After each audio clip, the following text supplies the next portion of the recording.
Welcome to Y.MGMT Equity. So, in our previous class, we have completed price elasticity of supply और इसको हम लोग elasticity of supply भी कह सकते हैं। तो लास्ट वीडियो में हमने इलास्टिसिटी ऑफ सप्लाई कवर किया था, समझा था कि इलास्टिसिटी ऑफ सप्लाई बेसिकली क्या बताता है। जहाँ पे हम लोग क्या पढ़ते हैं, प्राइस एंड क्वांटिटी सप्लाई के बीच में रिलेशनशिप पढ़ते हैं, जहाँ पे हम लोग मैग्नीट्यूड ऑफ चेंज के बारे में पढ़ते हैं। ठीक है, जानते हैं कि मैग्नीट्यूड ऑफ चेंज का मतलब क्या, कि जैसे कि लॉ ऑफ सप्लाई में हमने क्या देखा था कि हमारी प्राइस के चेंज होने की वजह से हमारी क्वांटिटी सप्लाई किस डायरेक्शन में जा रही है। मतलब कि प्राइस अगर इंक्रीज हो रहा है तो हमारे लॉ ऑफ सप्लाई के अकॉर्डिंग हमारी क्वांटिटी सप्लाई क्या होती है, इंक्रीज होती है। ओके, और अगर प्राइस अगर डिक्रीज हो रही है तो हमारी क्वांटिटी सप्लाई पे क्या होती है, डिक्रीज होती है। ठीक है, तो बट क्वांटिटी सप्लाई हमारी कितनी इंक्रीज हो रही है या फिर कितनी डिक्रीज हो रही है, ये चीज़ हमें लॉ ऑफ सप्लाई से पता नहीं चल पाता है। इसी वजह से कल हमने प्राइस इलास्टिसिटी ऑफ सप्लाई पढ़ा था, जिसमें हमने मैग्नीट्यूड ऑफ चेंज के बारे में पढ़ा था। ठीक है, कि कितनी प्राइस इंक्रीज होगी तो कितना हमारा क्वांटिटी सप्लाई भी इंक्रीज होगा। ओके, तो आज हम लोग क्या जानेंगे, आज हम लोग पढ़ेंगे kinds of elasticity of supply. कितने तरीके की इलास्टिसिटी ऑफ सप्लाई होती है, मतलब क्या क्या होते हैं डिफरेंट डिफरेंट इलास्टिसिटी, जिसको हम लोग अच्छे से जान सकते हैं। So let's start. तो हमने यहाँ पे ये क्या देखा, यहाँ पे हम लोग देख रहे हैं कि यहाँ पे 5 kinds of elasticity of supply मैंने दिया है। अगर मैं डिमांड के भी बारे में बताऊँ तो डिमांड में भी यही सारे पॉइंट्स होते हैं इलास्टिसिटी के। तो यहाँ पे क्या बेसिकली होता है, ये सारे पॉइंट्स बेसिक क्या बताते हैं मैं आपको बता रही हूँ। देखिए, प्राइस और क्वांटिटी सप्लाई के बीच में क्या रिलेशनशिप है। ठीक है, कैसा रिलेशनशिप है, कब प्राइस कितनी इंक्रीज हो रही है तो प्राइस के थोड़े से इंक्रीज होने की वजह से हमारी क्वांटिटी सप्लाई पे क्या असर पड़ रहा है, या फिर प्राइस थोड़ी सी इंक्रीज हो रही है और हमारी क्वांटिटी सप्लाई बहुत ज़्यादा इंक्रीज हो जा रही है, या फिर प्राइस के इंक्रीज और डिक्रीज होने की वजह से क्वांटिटी सप्लाई पे कोई भी असर नहीं पड़ रहा है। तो बेसिकली हमारे ये जो पॉइंट्स है ना, इस पॉइंट्स में हम लोग यही चीज़ पढ़ेंगे कि हमारे प्राइसेस एंड क्वांटिटी सप्लाई के बीच का रिलेशनशिप किस तरीके का होता है। ठीक है, तो वन बाय वन हम लोग सब देखेंगे। तो देखिए, यहाँ पे फर्स्ट पॉइंट मैंने यहाँ पे दिया है। फर्स्ट पॉइंट क्या है, परफेक्टली इलास्टिक सप्लाई। तो परफेक्टली इलास्टिक सप्लाई का मतलब क्या होता है। देखिए, इलास्टिक का मतलब तो आप ये चीज़ समझ सकते हैं कि इलास्टिक, अगर कोई भी चीज़ इलास्टिक है, इलास्टिक का मतलब क्या होता है, लचीला। कोई भी चीज़ बहुत आराम से जो स्ट्रेच हो सकता है। ठीक है, बहुत आसानी से चेंज हो सकता है। तो यहाँ पे क्या चीज़ है, परफेक्टली इलास्टिक सप्लाई। तो यहाँ पे क्या हम पढ़ेंगे कि हमारी सप्लाई किस केस में क्या होगी, परफेक्टली इलास्टिक रहेगी। ठीक है, तो यहाँ पे हम लोग क्या चीज़ पढ़ेंगे, परफेक्टली इलास्टिक सप्लाई के बारे में पढ़ेंगे कि जब हमारी प्राइस में थोड़ी सी भी चेंजेस होगी, अगर हमारी प्राइस में, हमारी कमोडिटी के प्राइस में थोड़ी सी भी चेंजेस अगर होती है तो उसकी वजह से क्या होता है कि हमारी क्वांटिटी सप्लाई में बहुत ज़्यादा चेंजेस आती है। बहुत ज़्यादा मतलब इन्फिनिटी चेंजेस आती है। जैसे मान लीजिए कि कोई कमोडिटी है, ठीक है, उस कमोडिटी की प्राइस थोड़ी सी इंक्रीज़ होगी, थोड़ी सी इंक्रीज़ हो गई, तो वो कमोडिटी कुछ ऐसी है कि हमारे जो सेलर है ना, उसको थोड़ी सी प्राइस इंक्रीज़ होने की वजह से बहुत अबंडेंट मात्रा में, मतलब इन्फिनिटी में उसकी सप्लाई करना शुरू कर देते हैं। इन्फिनिटी आप समझ सकते हैं ना, विच कांट मेजरेबल, जिसको हम लोग क्या कर सकते हैं, एन नंबर ऑफ सप्लाई जिसे हम कहते हैं, जिसको हम लोग काउंट नहीं कर सकते हैं। ठीक है, तो यहाँ पे क्या होता है, due to slight change in price, due to slight change in price of commodity, commodity की प्राइस पे थोड़ी सी भी चेंजेस आती है, थोड़ी सी भी। अब यहाँ पे जरूरी नहीं है कि प्राइस इंक्रीज ही हो, प्राइस डिक्रीज भी हो सकती है। ठीक है, ठीक है, तो यहाँ पे ये चीज़ कहा गया है कि प्राइस में थोड़ी सी भी अगर चेंजेस आती है, प्राइस इंक्रीज़ हो और डिक्रीज़ हो, तो यहाँ पे हमारी जो क्वांटिटी सप्लाई होती है उसकी क्वांटिटी में बहुत ज़्यादा चेंजेस आते हैं, इन्फिनिटी चेंजेस आता है। ठीक है, when there is a infinity supply of a commodity, when there is infinity supply of a commodity at a particular price, किसी भी एक पर्टिकुलर प्राइस पे जब हमारी सप्लाई क्या हो रही है, इन्फिनिटी हो रही है। इन्फिनिटी का मतलब एकदम अबंडेंट, एन मात्रा में, मतलब इसमें यहाँ पे कोई हम लोग काउंट ही नहीं कर सकते, ये अनकाउंटेबल हो जाएगी, इतनी ज़्यादा यहाँ पे सप्लाई है कि, and supply become zero with the slight fall in price of commodity. अब यहाँ पे क्या चीज़ लिखा है, देखिए जैसे मैंने बताया कि प्राइसेस थोड़ी सी भी इंक्रीज हुई, 2-3 रुपये ही प्राइस इंक्रीज हुई तो हमारी सप्लाई इन्फिनिटी हो गई। ठीक है, तो यहाँ पे ये भी पॉसिबिलिटी होता है कि प्राइसेस अगर 2-3 रुपये से भी अगर कम हो रहा है ना, डिक्रीज हो रहा है ना, तो यहाँ पे क्या होगा, क्वांटिटी सप्लाई जीरो हो जाएगी। इतनी ज़्यादा यहाँ पे क्वांटिटी सप्लाई हमारी इलास्टिक रहती है। इलास्टिक मतलब लचीली रहती है कि थोड़े से भी उस पर प्राइस का असर पड़ेगा तो बहुत ज़्यादा वो चेंज हो जाएगी। थोड़ा सा भी प्राइस अगर ऊपर नीचे होगा तो हमारी क्वांटिटी सप्लाई में बहुत ज़्यादा असर पड़ेगा। ठीक है, तो यहाँ पे क्या हो जाएगा, जैसे ही हमारी थोड़ी सी भी स्लाइड चेंज आएगा, स्लाइड फॉल अगर हमारी प्राइस में होगी तो उसकी वजह से हमारी क्या होगी कि क्वांटिटी सप्लाई तुरंत जीरो हो जाएगी। Then the supply of a commodity is said to be perfectly elastic. It means that due to slight increase और decrease in price of commodity, if supply become infinity और zero, then it show the supply, then it shows that supply is perfectly elastic. ठीक है, इसका मतलब इससे हम लोग क्या पढ़े, इससे हम लोग यही समझते हैं कि प्राइस में थोड़ी-सी भी इंक्रीज़ हो रही है, प्राइस जैसे मान लीजिए थोड़ी-सी भी किसी कमोडिटी की इंक्रीज़ हो रही है या फिर प्राइस किसी कमोडिटी की थोड़ी-सी भी डिक्रीज़ हो रही है, उसकी वजह से अगर हमारी क्वांटिटी सप्लाई पे मतलब सेलर जो क्वांटिटी सप्लाई कर रहा है कमोडिटी की, उस पे अगर बहुत ज़्यादा उसका असर पड़ रहा है, बहुत ज़्यादा, तो वो हमारी क्या होगी उस केस में हमारा क्या होगा, परफेक्टली इलास्टिक सप्लाई होगा। और मैं आपको ये चीज़ भी बता दूँ ये जो परफेक्टली इलास्टिक सप्लाई का ये जो कॉन्सेप्ट होता है, ये इमेजिनरी होता है। मतलब ये कि कभी भी कमोडिटी के 2-3 रुपए को इंक्रीज़ करने की वजह से सप्लाई कभी इन्फिनिटी नहीं हो सकती है। हाँ, ये चीज़ है कि सप्लाई इंक्रीज़ हो सकती है, बट इन्फिनिटी नहीं हो सकती है। तो ये हमारा क्या है, ये एक इमेजिनरी सिचुएशन है, ठीक? ये हम लोग पढ़ रहे हैं, आप लोग इसको एग्ज़ाम में लिखेंगे बट ये रियल लाइफ़ में अप्लाई होता नहीं है, कहीं पे आपको देखने को ये सब मिलेगा नहीं। ठीक है? तो परफेक्टली इलास्टिक सप्लाई में हमने क्या पढ़ा कि हमारी प्राइस में अगर थोड़ी-सी भी चेंजेस होती है, प्राइस में अगर हमारी थोड़ी-सी भी चेंजेस होती है, तो उसकी वजह से हमारी क्या होगी, हमारी जो क्वांटिटी सप्लाइड होगी, क्वांटिटी सप्लाई में बहुत ज़्यादा या तो इन्फिनिटी हो जाएगा या तो ज़ीरो हो जाएगा, मतलब बहुत ज़्यादा चेंजेस आएँगे। इसको हम लोग लिखते कैसे हैं? इसको हम लोग लिखते हैं ES is equals to infinity. ये जो साइन है ना ये हमारी किस चीज़ की साइन है? ये हमारी इन्फिनिटी की साइन है, ठीक है? आपको अपने एग्ज़ाम में भी ये चीज़ बनाना होगा और ये चीज़ आपको बना के बताना होगा। ओके? हम लोग आगे मूव करते हैं। देखिए प्राइस इलास्टिसिटी ऑफ सप्लाई के बेसिस पे मैंने एक टैबुलर रिप्रेजेंटेशन यहाँ पे शो किया है कुछ वैल्यूज़ को लेके और वही टेबल का मैंने यहाँ पे ग्राफिकल रिप्रेजेंटेशन भी किया है, ठीक है? तो आप ये चीज़ यहाँ पे देख सकते हैं जैसा कि मैंने आपको बताया कि यहाँ पे प्राइसेज़ एकदम ना के बराबर चेंज हुई है, ठीक है? प्राइसेज़ ना के बराबर या फिर 1-2 रुपए से मान लीजिए चेंज हुई। देखिए 1-2 रुपए में आज के ज़माने में प्राइसेज़ अगर चेंज होती हैं तो ये पता नहीं चलता उतना, ठीक है? तो यहाँ पे मैंने जो प्राइसेज़ ली है वो प्राइसेज़ आप देख सकते हैं कि ये क्या है हमारी प्राइसेज़ कांस्टेंट है। मतलब कि हमारी प्राइसेज़ लगभग वही है, ठीक है? 30 हो अब 30 लीजिए, आप 31 लीजिए, 32 लीजिए, वही चीज़ है, ठीक है? यहाँ पे मैंने क्या रखी है प्राइसेज़ को यहाँ पे कांस्टेंट रखी है। तो आप यहाँ पे ये चीज़ देख सकते हैं कि हमारी प्राइसेस लगभग वही है, बट उसी प्राइस पे हमारी क्वांटिटी सप्लाई को आप देखिए, तो यहाँ पे क्वांटिटी सप्लाई देखिए, तो यहाँ पे जो 30 रुपीज़ प्राइस है, जहाँ पे क्वांटिटी हमारी कितनी है 200 यूनिट्स हम सप्लाई कर रहे हैं, ठीक है? 200 यूनिट्स हम लोग सप्लाई कर रहे हैं 30 रुपीज़ प्राइस पे। अब आप ग्राफ में इसको देखिए, जो यहाँ पे मैंने क्यू लिखा है ना, ये हमारी वो 30 रुपीज़ है, जहाँ पे हम 200 यूनिट का सप्लाई कर रहे हैं, ठीक? देखिए, यहाँ पे प्राइसेस आपकी कांस्टेंट है, उसके बावजूद भी देखिए आपकी सप्लाई चेंज हो गई। Q1 पे आपकी सप्लाई 100 यूनिट्स की हो गई एंड Q2 पे आपकी सप्लाई 300 यूनिट्स की हो गई। जबकि आप ये देखिए कि जो आपका ये जो एसएस कर्व जा रहा है ना, मतलब सप्लाई कर्व जो आपका ये जा रहा है, ये एकदम स्ट्रेट लाइन है, एकदम हॉरिजॉन्टल। इसका मतलब ये है कि यहाँ पे प्राइसेस में कोई भी चेंजेस नहीं आए हैं और प्राइसेस में ना चेंज होते हुए भी हमारी क्वांटिटी सप्लाई क्या हो रही है, वो इंक्रीज़ और डिक्रीज़ हो रही है। तो यहाँ पे जो ग्राफिकल रिप्रेजेंटेशन होता है वो उसमें जो हमारा सप्लाई कर्व बनता है वो हॉरिजॉन्टल होता है, ठीक है? तो ये ग्राफ एज़ वेल एज़ ये जो टेबल है ये आपको अपने एग्ज़ाम में ड्रॉ करना होगा। आप एग्ज़ाम्पल के तौर पे इसको शो कर सकते हैं।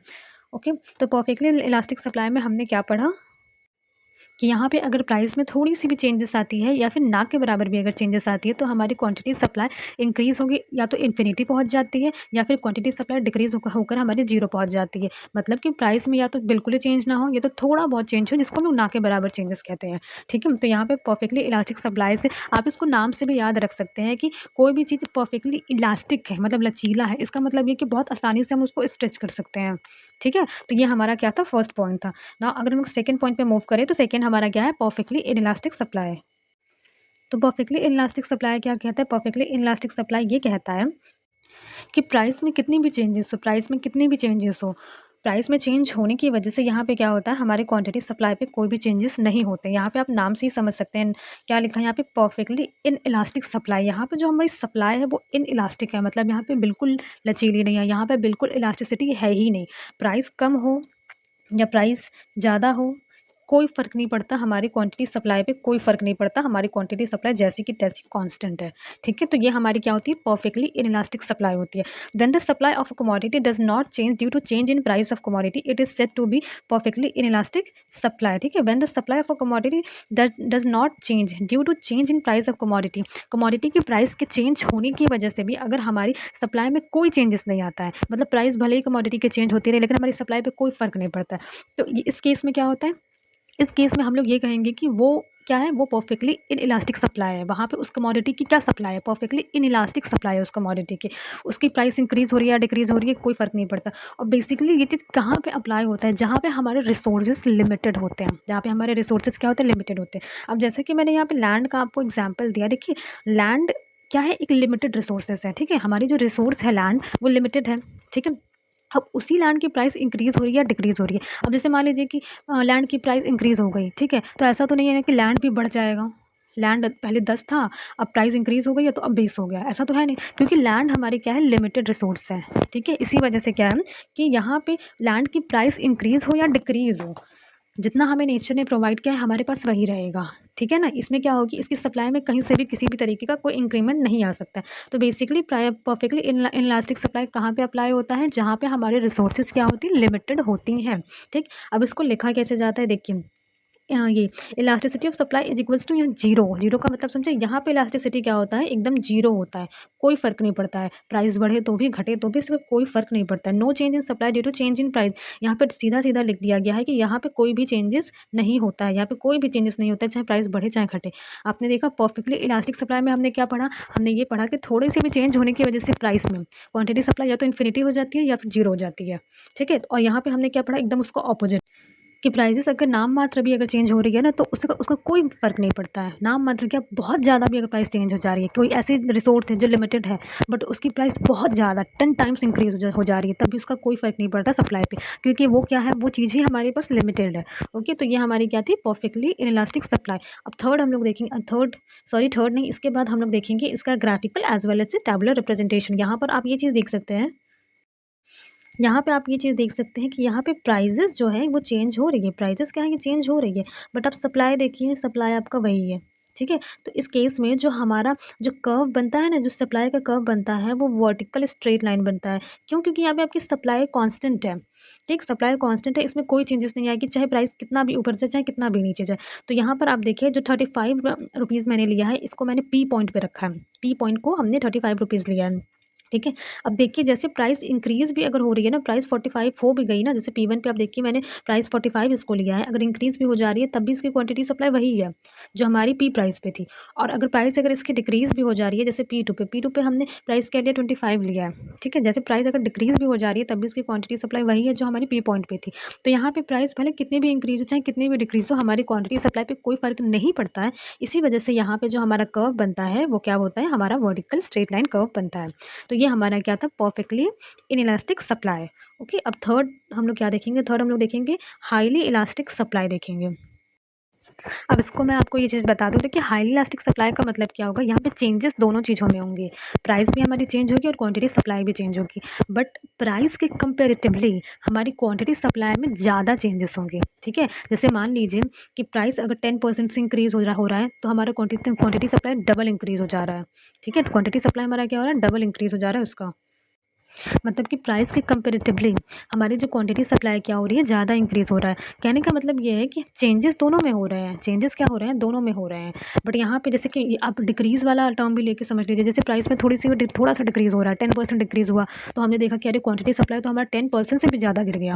मतलब 20% हमारा गिर गया, 15% हमारा गिर गया। तो जहाँ पे ये केस होता है ना कि हमारी प्राइस के कंपैरेटिवली क्वांटिटी सप्लाई में ज़्यादा चेंजेस आ जाते हैं, ज़्यादा या तो इंक्रीज़ हो जाएगा या ज़्यादा डिक्रीज़ हो जाएगा।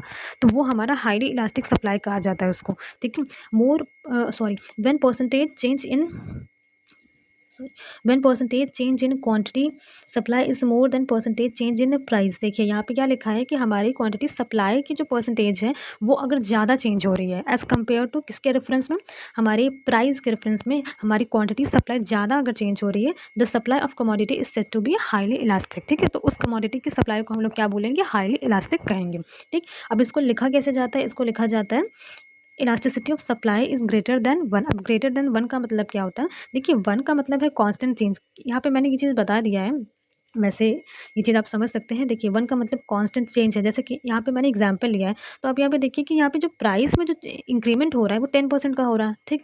तो अब कांस्टेंट चेंज का मतलब क्या है कि अगर प्राइस में 10% का इंक्रीमेंट हो रहा है तो हमारी क्वांटिटी सप्लाई में भी 10% का ही इंक्रीमेंट होना चाहिए, तब हम उसको ये चीज़ बोलते हैं कि ये कांस्टेंट चेंज है। मतलब कि 10% से हमारी प्राइस अगर इंक्रीज़ हो रही है या फिर डिक्रीज़ हो रही है, तो क्वांटिटी सप्लाई भी हमारी 10% से ही इंक्रीज़ या डिक्रीज़ हो रही है। बट यहाँ पे ऐसा नहीं है, ठीक है? यहाँ पे ऐसा नहीं है। यहाँ पे क्या है, एग्जाम्पल में यहाँ पे 10% से हमारी प्राइस इंक्रीज़ हो रही है तो हमारी क्वांटिटी सप्लाई 20% से इंक्रीज़ हो जा रही है। मतलब हमारी प्राइस के इंक्रीमेंट का डबल चेंज हो जा रहा है। इसी वजह से यहाँ पे ये कहा गया है कि हमारे इलास्टिसिटी ऑफ सप्लाई, मतलब कि हमारी कमोडिटी की जो सप्लाई की इलास्टिसिटी है वो 1 से ज़्यादा है। ये 1 क्या है, ये है, ठीक है? हम ये 1 से ज़्यादा है मतलब कि प्राइस के साथ-साथ नहीं चल रही है, प्राइस के बराबर चेंजेस नहीं आ रहे क्वांटिटी सप्लाई में, प्राइस के कंपैरिज़न में, प्राइस के रेफ़रेंस में क्वांटिटी सप्लाई में क्या हो रहा है, ज़्यादा चेंजेस आ जा रहे हैं, ठीक है? तो ये हमारा क्या है, हाइली इलास्टिक सप्लाई। अब इसका टेबल एंड ग्राफ अगर मैं आपको समझाऊँ तो यहाँ पे देखिए, यहाँ पे मैंने टैबुलर रिप्रेजेंटेशन दिया है। इस टेबल में मैंने जो प्राइसेस लिए हैं, देखिए फर्स्ट केस में मैंने प्राइस 10 लिया है और क्वांटिटी सप्लाई 100 लिया है एंड सेकंड केस में मैंने प्राइस 15 लिया है और क्वांटिटी सप्लाई 200 लिया है। जब आप इसका percentage change in quantity supply as well as percentage change in price calculate करेंगे, उसके बाद जो आपका परसेंटेज आएगा ना, उससे आपको ये चीज़ समझ में आएगा, पता चलेगा कि आपके प्राइस में क्वांटिटी सप्लाई के कंपैरेटिवली कम चेंज हुआ है। मतलब ये कि क्वांटिटी सप्लाई ज़्यादा हमारा इंक्रीज़ हुआ है एज़ कम्पेयर टू प्राइस। मतलब प्राइस हमारी इंक्रीज़ हुई है बट क्वांटिटी से सप्लाई क्या हुई है, ज़्यादा इंक्रीज़ हो गई है। प्राइस अगर ₹2 से मान लीजिए 2% अगर हमारी प्राइस अगर इंक्रीज़ हुई है, 2% इंक्रीज़ हुई है, तो हमारी क्वांटिटी सप्लाई क्या हो गई, 4% इंक्रीज़ हो गई है। 2% नहीं इंक्रीज़ हुई है, 4% हो गई है। इसका मतलब ये कि हमारा क्वांटिटी सप्लाई ज़्यादा इंक्रीज़ हो गया है। जितना इंक्रीमेंट प्राइस में हुआ है ना, उससे भी ज़्यादा इंक्रीज़ हमारा क्वांटिटी सप्लाई हो गया है। ठीक है? तो आपको इसके लिए क्या होगा, मैंने लास्ट वाले क्लास में प्राइस इलास्टिसिटी ऑफ सप्लाई में मैंने आपको बताया था कि percentage change in quantity supply as well as percentage change in price किस तरीके से कैलकुलेट करते हैं। तो जब आप इसका कैलकुलेट करेंगे ना, तब आपको ये चीज़ पता चल जाएगी। अब देखिए, लेकिन जब आप अपने एग्जाम में जब लिखिएगा ना, तो उसको अच्छे से एक्सप्लेन कर दीजिएगा, फॉर्मूला वगैरह लगा के भी बता देंगे, उससे ज़्यादा अच्छा इंप्रेशन पड़ेगा। पर आपको जो टेबल बनाना भी पड़ेगा और टेबल के साथ आपको कर्व भी बनाना पड़ेगा, ठीक है? तो यहाँ पे चलिए हम लोग कर्व को समझते हैं। तो कर्व में अगर आप ये चीज़ देखिए, तो देखिए 10 रुपीज़ प्राइस पे देखिए 10 रुपीज़ प्राइस, जैसे कि क्यू को मान लीजिए कि 10 रुपीज़, सॉरी पी को मान लीजिए कि हमारी 10 रुपीज़ प्राइस है, ठीक है? 10 रुपीज़ प्राइस पे हमारी क्वांटिटी कितनी थी, क्वांटिटी सप्लाई 100 थी। हमारी फर्स्ट प्राइस क्या है, पी है, और हमारी क्वांटिटी सप्लाई फर्स्ट प्राइस पे कितनी थी, 100 यूनिट्स की थी। अब जैसे हमारी प्राइस इंक्रीज़ हुई 10 से होकर 15 हमारी हुई, हमारी क्वांटिटी सप्लाई कितनी इंक्रीज़ हुई, 200 इंक्रीज़ हुई। अब यहाँ पर आप ये चीज़ देखिए कि हमारे ये जो मैंने एरो बनाया है, दिखा रही हूँ, देखिए ये जो मैंने एरो बनाया है यहाँ पे, इस एरो के हिसाब से आप देखिए कि हमारे प्राइस में चेंजेस कम हुए हैं। हमारी प्राइस में ये देख लीजिए, गैप देख लीजिए, पी और P1 के बीच का गैप देख लीजिए, यहाँ पे चेंजेस कम हुए हैं। और क्यू और Q1 के बीच का गैप देख लीजिए, यहाँ पे चेंजेस ज़्यादा हुए हैं, ठीक है? तो यही चीज़ मैं आपको समझा रही हूँ। ठीक, इसमें जो हमारा सप्लाई कर्व बनेगा, ये हमारा ओरिजिन से स्टार्ट नहीं होगा। क्यों नहीं होगा? क्योंकि यहाँ पे प्राइस एंड क्वांटिटी सप्लाई के बीच में जो चेंजेस आ रहे हैं, वो बराबर से चेंजेस नहीं आ रहे, वो कांस्टेंट चेंज नहीं है। हमारी प्राइस कम इंक्रीज़ और डिक्रीज़ हो रही है और हमारी क्वांटिटी सप्लाई प्राइस के रेफरेंस में ज़्यादा इंक्रीज़ या ज़्यादा डिक्रीज़ हो रही है। इसी वजह से जो इसका एसएस कर्व होगा, मतलब सप्लाई कर्व होगा, ये ओरिजिन से स्टार्ट नहीं होगा। ठीक है? यहाँ पे कर्व क्या होता है, वो फ्लैटर होता है। फ्लैटर किसको हम लोग कहते हैं? फ्लिटर का मतलब क्या है, जैसे थोड़ी हमारी डंडी ऐसी सोई हुई होती है ना, नीचे की तरफ जाती रहती है, तो उसको हम लोग क्या बोलते हैं, फ्लिटर बोलते हैं, फ्लिटर।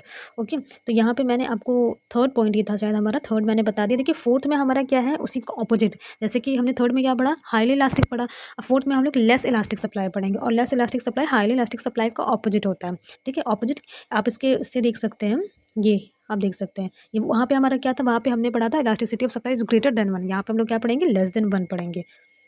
तो लेस इलास्टिक सप्लाई क्या होता है, देखिए 1% change in quantity supply is less than percentage change in price. देखिए यहाँ पे जो क्वांटिटी सप्लाई हमारी जो चेंज हो रही है, ये हमारे प्राइस के कंपेरेटिवली कम चेंज हो रही है। मतलब कि यहाँ पे क्या हो रही है, प्राइस में ज़्यादा चेंजेस आ रहे हैं और प्राइस के रेफरेंस में हमारी क्वांटिटी सप्लाई क्या हो रही है, कम चेंज हो रही है। जैसे प्राइस हमारी 20% से इंक्रीज़ हो रही है, तो हमारी क्वांटिटी सप्लाई बस 10% से ही इंक्रीज़ हो रही है।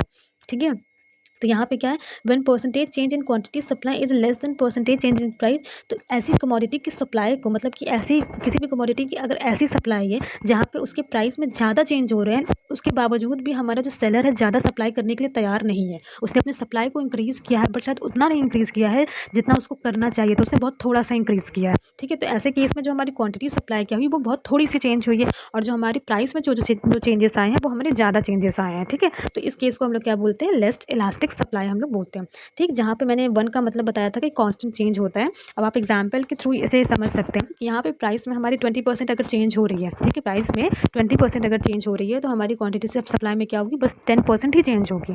तो ऐसे जहाँ पे हम लोग इस तरीके का रिलेशन देखेंगे ना प्राइस और क्वांटिटी सप्लाई के बीच में, वहाँ आप ये चीज़ समझ जाना है कि यहाँ पे क्या है, लेस इलास्टिक सप्लाई है। मतलब कि इलास्टिसिटी ऑफ सप्लाई क्या है, ये कम है 1 से। अब 1 को आप इससे जोड़ दीजिए। देखिए इस 1 को ना आप इस 20% से वो जोड़ दीजिए।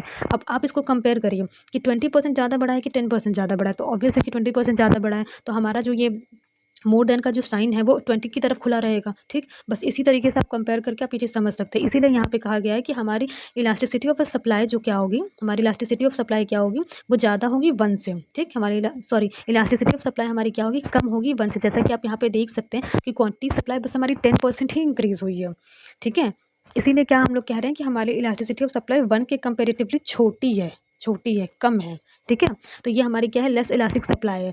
हमने लास्ट वाले में क्या पढ़ा था, हाईली इलास्टिक में हमने क्या पढ़ा था कि हमारी क्वांटिटी सप्लाई वहाँ पे ज़्यादा इंक्रीज़ हो रही थी, ज़्यादा चेंज हो रही थी। वहाँ पे 20% से चेंज हो रही थी और हमारी प्राइस में बस 10% से ही चेंज हो रही थी। इसी वजह से हम लोग elasticity of the supply is greater than 1 कह रहे थे। क्यों? क्योंकि प्राइस में बस 10% का ही चेंज आया था और प्राइस में 10% के चेंज होने की वजह से हमारी क्वांटिटी सप्लाई 20% से चेंज हुई थी। इसी वजह से इलास्टिसिटी ऑफ सप्लाई हमारी हाईली इलास्टिक सप्लाई में क्या थी, ग्रेटर देन 1 थी। और यहाँ पे लेस इलास्टिक सप्लाई में elasticity of supply less than 1 है। क्यों? क्योंकि यहाँ पे हमारी क्वांटिटी सप्लाई में बहुत कम चेंजेस आ रहे हैं in difference to price. Price अगर 2% से अगर इंक्रीज या डिक्रीज हो रही है तो हमारी क्वांटिटी सप्लाई में 0.5 या फिर 1% की बस चेंजेस आ रहे हैं। ओके, तो ये हमारा 4th पॉइंट था। नेक्स्ट अगर आप देखें, हाँ नेक्स्ट मैं आपको यहाँ पे tabular representation as well as graphical representation समझाऊंगी। तो यहाँ पे अगर आप टेबल में देखिए तो यहाँ पे क्या है हमारा, यहाँ पे प्राइस मैंने क्या कितना लिया है, देखिए फर्स्ट केस में मैंने प्राइस 10 लिया है एंड क्वांटिटी सप्लाई कितनी ली है, 100 यूनिट्स की ली है। सेकंड केस में हमने प्राइस 15 की ली है एंड सप्लाई हमने कितनी ली, 120 हमने लिया है।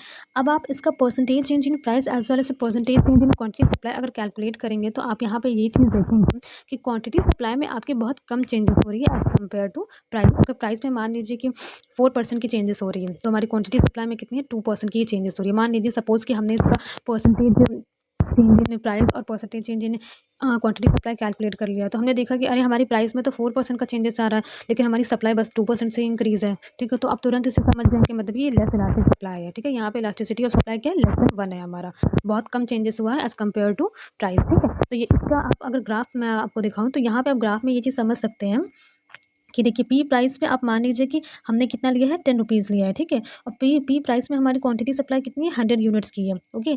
अब जैसे ही हमारी प्राइस इंक्रीज़ हुई हमारी 15 रुपीज़ हुई, हमने बस अपनी क्वांटिटी सप्लाई में बस 20 यूनिट का इंक्रीमेंट किया है, बस हम 20 यूनिट और ज़्यादा हमारे सेलर जो हैं वो सप्लाई करेंगे, ठीक है? तो यहाँ पे क्वांटिटी सप्लाई में बहुत कम चेंजेस आए हैं, आप इसको समझ सकते हैं। देखिए पी एंड क्यू वाली जो आप लाइन देखिए, पी एंड क्यू वाली लाइन आप देखिए और P1 और Q1 वाली अगर लाइन देखिए तो यहाँ पे गैप देखिए, जो यहाँ पे जो मैंने एरो बनाया है ये वाला P1 एंड P वाला जो मैंने एरो बनाया है ये देखिए कि ज़्यादा बड़ी एरो है, ठीक? और यहाँ पे जो मैंने एरो बनाया है Q और Q1 के बीच में ये छोटी सी एरो है। इसका मतलब इससे हमें क्या पता चला, इससे हमें ये पता चला कि हमारी क्वांटिटी सप्लाई में बहुत कम चेंजेस आए हैं और प्राइस में हमारी ज़्यादा चेंजेस आए हैं, मतलब प्राइस हमारी ज़्यादा इंक्रीज़ हो गई है और प्राइस के इंक्रीमेंट के कंपेरिजन में हमारी क्वांटिटी सप्लाई बहुत कम ही इंक्रीज़ हुई है, ठीक है? तो ये हमारा क्या था, लेस इलास्टिक सप्लाई का कर्व था।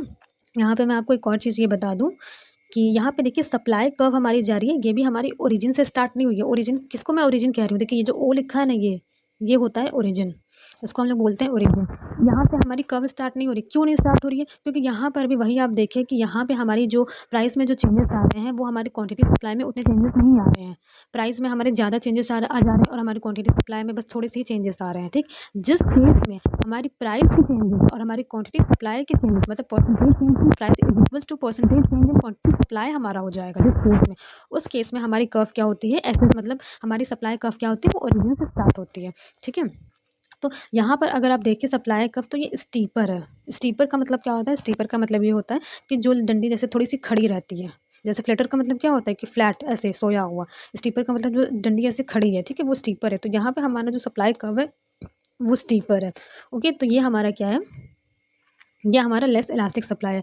नेक्स्ट हम लोग मूव करते हैं, नेक्स्ट मैं आपको बताऊंगी यूनिटरी इलास्टिक सप्लाई। देखिए अब आपको यूनिटरी इलास्टिक सप्लाई में पता चलेगा कि हमारी ओरिजिन से सप्लाई कब यहाँ पे स्टार्ट होती है, कैसे? क्योंकि देखिए यहाँ पे क्या होता है कि जो हमारी जितनी परसेंटेज हमारी प्राइस में चेंज होती है ना उतनी ही परसेंटेज हमारी क्वांटिटी सप्लाई में भी चेंजेस होती है। मतलब अगर 10% से अगर हमारी प्राइस अगर इंक्रीज हो रही है किसी कमोडिटी की तो हमारी क्वांटिटी सप्लाई भी 10% से ही इंक्रीज होगी, ठीक है? तो यहाँ पे क्या होगा, मैंने एक एग्जाम्पल बताया है आपको, जैसे मान लीजिए 5% से अगर प्राइस डिक्रीज हो जा रही है तो क्वांटिटी सप्लाई भी डिक्रीज हो जाएगी, ठीक? क्यों? अगर ऐसा क्यों है कि वो इंक्रीज हो रही है तो हमारी क्वांटिटी सप्लाई भी इंक्रीज हो रही है अगर प्राइस इंक्रीज हो रही है? क्योंकि यहाँ पे लॉ ऑफ सप्लाई में हमने पढ़ा था प्राइस और क्वांटिटी सप्लाई के बीच में डायरेक्ट रिलेशन होता है।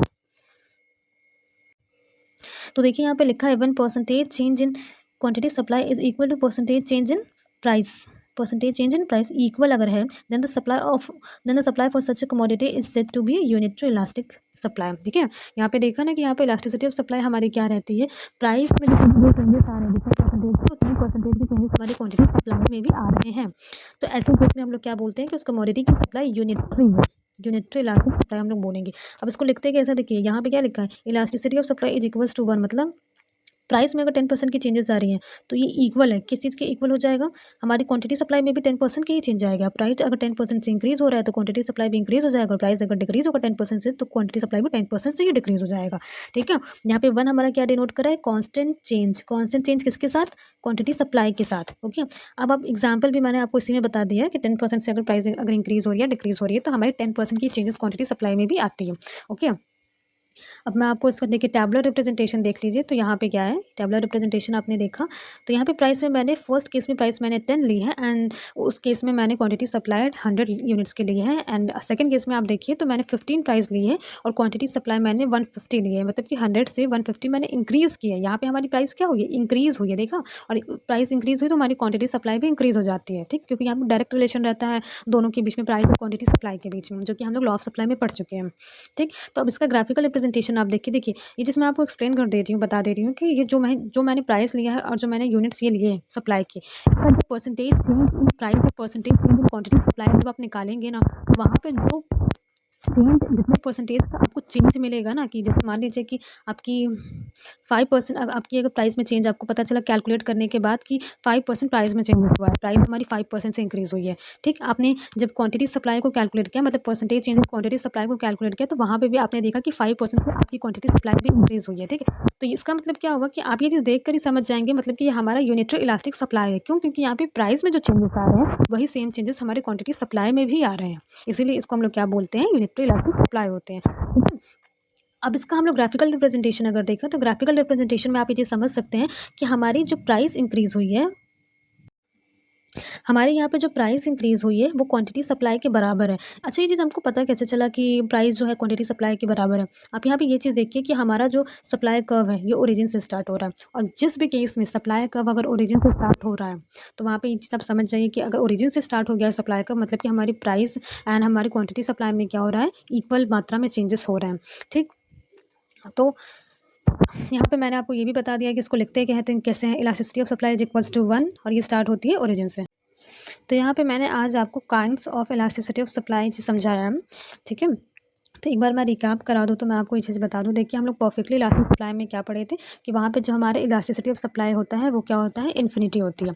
ठीक, परफेक्टली इलास्टिक सप्लाई में हमने क्या पढ़ा था कि हमारी इलास्टिसिटी ऑफ सप्लाई क्या होती है, वहाँ पे जीरो होती है, मतलब प्राइस में चेंज कितना भी हो, चाहे ना हो, थोड़ा सा हो रहा है, ज़्यादा हो रहा है, बहुत ज़्यादा इंक्रीज़ हो गया, बहुत ज़्यादा डिक्रीज़ हो गया, उससे कोई फ़र्क नहीं पड़ता। हमारा जो इलास्टिसिटी ऑफ सप्लाई रहेगा वो जीरो के ही इक्वल रहेगा, हमारी क्वांटिटी सप्लाई में जीरो चेंजेस आएंगे। ठीक, उसके बाद हमने हाईली इलास्टिक सप्लाई पढ़ा, जहाँ पे हमने क्या देखा कि हमारा इलास्टिसिटी ऑफ सप्लाई क्या होती है, वो 1 से ज़्यादा रहती है, मतलब क्वांटिटी सप्लाई में ज़्यादा चेंजेस आएंगी इन रेफरेंस टू प्राइस। ठीक है, उसके बाद हमने देखा लेस इलास्टिक सप्लाई में, यहाँ पे हमने क्या देखा कि इलास्टिसिटी ऑफ सप्लाई क्या होती है, लेस देन 1 होती है। इसका मतलब क्या कि हमारे प्राइजेस क्या हो रहे हैं, परसेंटेज चेंज इन प्राइस हमारी क्या है, ज़्यादा है, मतलब कि ज़्यादा प्राइस में हमारी ज़्यादा चेंजेस हो रहे हैं, डिफरेंस टू क्वांटिटी सप्लाई में हमारी क्या हो रही है, बहुत कम चेंजेस हो रहे हैं। ठीक है, मतलब प्राइस में बहुत ज़्यादा चेंजेस हो भी जा रहे हैं तभी हमारी क्वांटिटी सप्लाई बहुत थोड़े से इंक्रीज़ हो रही है और डिक्रीज़ हो रही है, आप ये चीज़ कह सकते हैं। मतलब कि प्राइस अगर इंक्रीज़ होगी तो क्वांटिटी सप्लाई इंक्रीज़ होगी, प्राइस अगर डिक्रीज़ होगी तो क्वांटिटी सप्लाई डिक्रीज़ होगी। बस फ़र्क आपका ये रहेगा कि प्राइस आपकी ज़्यादा इंक्रीज़ हो रही है या ज़्यादा डिक्रीज़ हो रही है, और इसके कंपैरिजन में हमारी क्वांटिटी सप्लाई बहुत थोड़ी सी इंक्रीज़ है, बहुत थोड़ी सी डिक्रीज़ हो रही है। तो लेस इलास्टिक सप्लाई में हमने ये देखा था। और यूनिटरी इलास्टिक सप्लाई में हमने क्या देखा कि यहाँ पे परसेंटेज चेंज इन प्राइस, मतलब जितनी प्राइस में हमारी चेंज हो रही है उतनी हमारी क्वांटिटी सप्लाई में भी चेंज हो जा रही है। ठीक है, तो ये 5 पॉइंट हमने kinds of elasticity of supply के कवर किए। So thank you for today and please like share and subscribe. Okay, ये पूरी पीपीटी जो है ये मैंने खुद बनाई है, इसमें बहुत सारे ऐसे कंटेंट है जो मैंने खुद लिखे हैं। ठीक है, so please support and please like and share and subscribe. Okay, thank you.